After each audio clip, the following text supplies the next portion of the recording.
your longtime leadership in this area. This is how we're going to make change. So thank you. Thank you for all you've done. I want to talk about another aspect of the issues that we've raised today, and that starts over 100 years ago when Congress passed our first antitrust laws to protect both local businesses and to protect our democracy from powerful, dominant corporations that would undermine competition, crush workers, and gouge consumers. But starting in the 1970s, our government reversed course. Corporate CEOs and lobbyists pushed the idea that mega mergers and corporate behemoths were actually good. Economists use complicated models to say, gee, if we just let big corporations get even bigger, they would be more efficient, they would lower prices for everyone, and they would compete better on the world stage. Unfortunately, too often, that is not what happened. Take the semiconductor industry for an example. Hedge fund managers took over our biggest chip manufacturer, Intel. Intel grew its market size, cemented its dominant position through anti-competitive and predatory practices. Then, having killed the competition, the managers were free to weaken Intel's fundamentals with impunity. I'll give you just one example.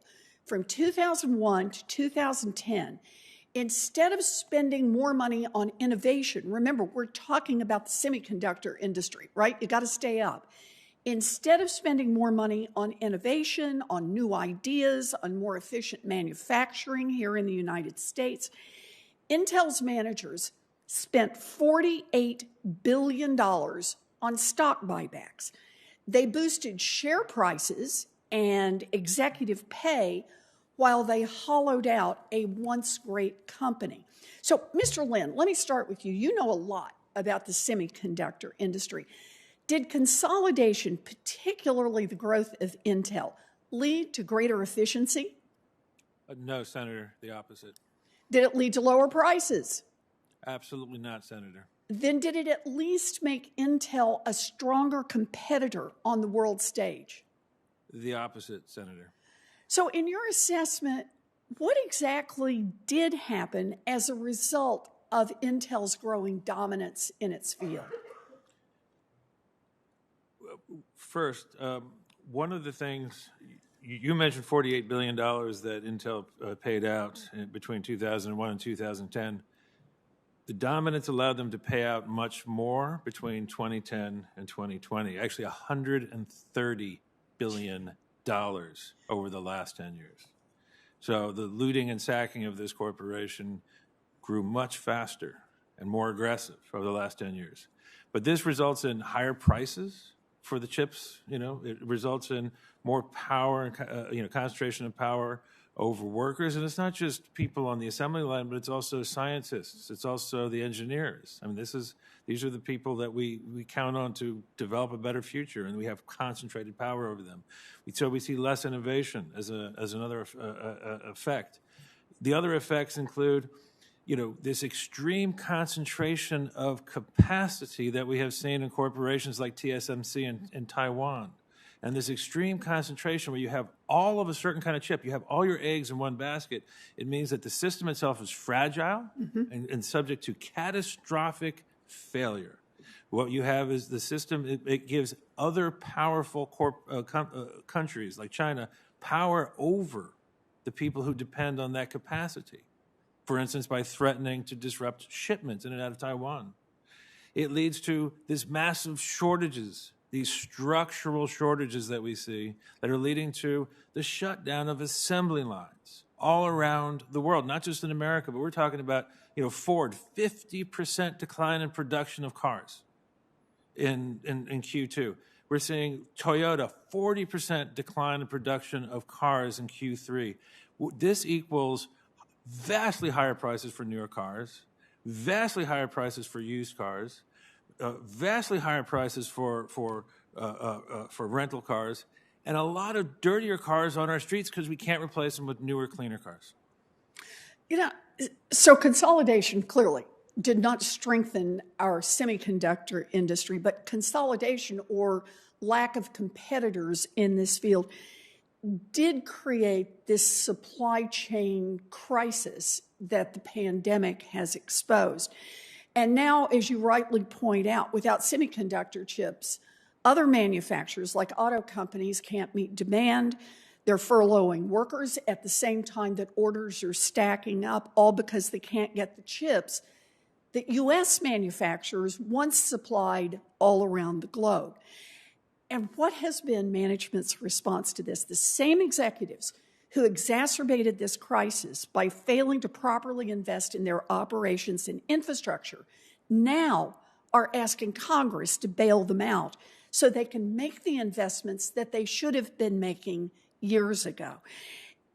Excessive concentration is a real problem. It is also a problem in our domestic logistics and supply chain operations, and it applies obviously to big tech firms. Ms. Brown, I'd like to go to you if I can.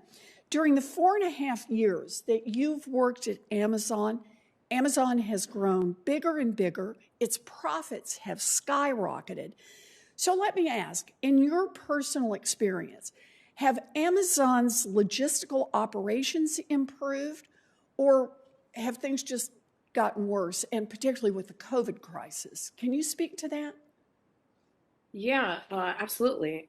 It's definitely gotten worse as the years have gone on, especially with the pandemic. It's all about pushing out as much as possible for Amazon. It used to be about the quality that we're giving our customers. That was the number one thing. But now Amazon really doesn't care very much. They don't care about how, their workers are trained. It's all about speed and quantity. So when it comes to my facility with delivering food, we deliver broken eggs, crushed bread. We end up, sending out a lot of spoiled, food and everything.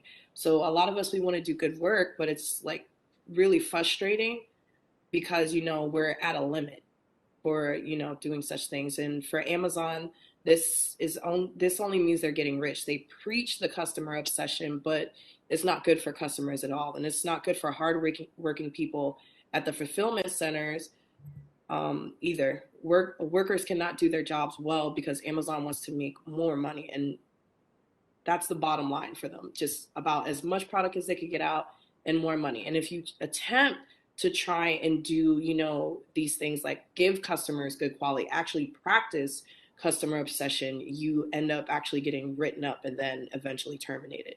Yeah. So the bottom line is for them is all profit. Yeah. Thank you so much, Ms. Brown. Amazon's profits have exploded during the pandemic, even though deliveries have been significantly delayed and services have become more expensive.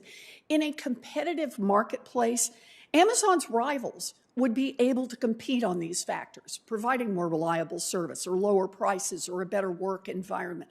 But because there's no competition, consumers get higher prices and worse services, while Amazon gets even richer.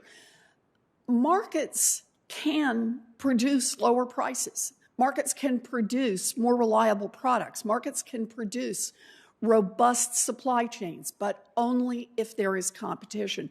When giants are allowed to dominate an industry, everyone else pays. Thanks very much. Senator Cassidy, I recognize you. Thank you.